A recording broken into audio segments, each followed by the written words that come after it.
saja pengertian air tanah. Air tanah adalah bagian dari air yang ada di bawah permukaan tanah, yakni hanya yang berada di zona jenuh.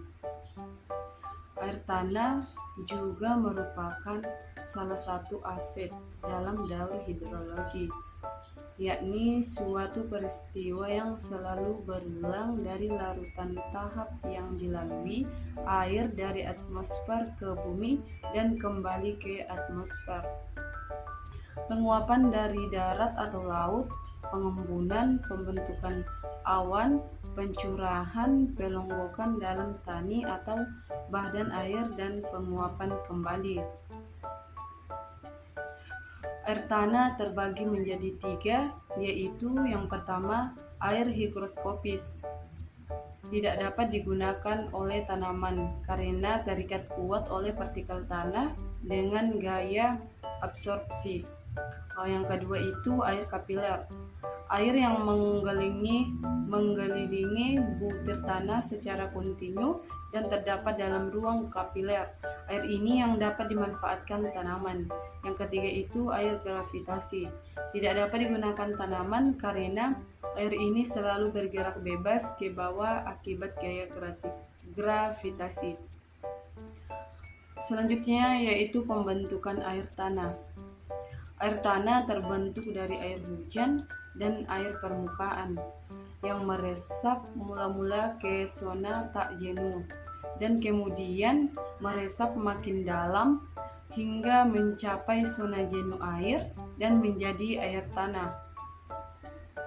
Bentuk air tanah. Yang pertama itu sungai bawah tanah, merupakan aliran air tanah melalui rongga-rongga yang terdapat di bawah tanah. Yang kedua itu geyser. Geyser merupakan sembaran air panas yang berasal dari tanah yang mempunyai suhu lebih tinggi dari suhu mata air biasa. Yang ketiga, artetis. Artetis merupakan air tanah yang terjebak di lapisan tertutup yang dapat memancar melalui penyeboran tekanan hidrolik melalui retakan kulit bumi.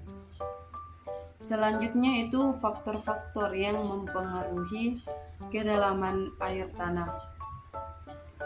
Yang pertama itu kondisi iklim. Kedua, vegetasi. Ketiga, permeabilitas tanah. Ketiga, kemeringan lahan. Keempat, jauh dekatnya dari laut atau danau. Pemanfaatan dan konservasi. Pemanfaatan yang pertama itu keperluan hidup sehari-hari.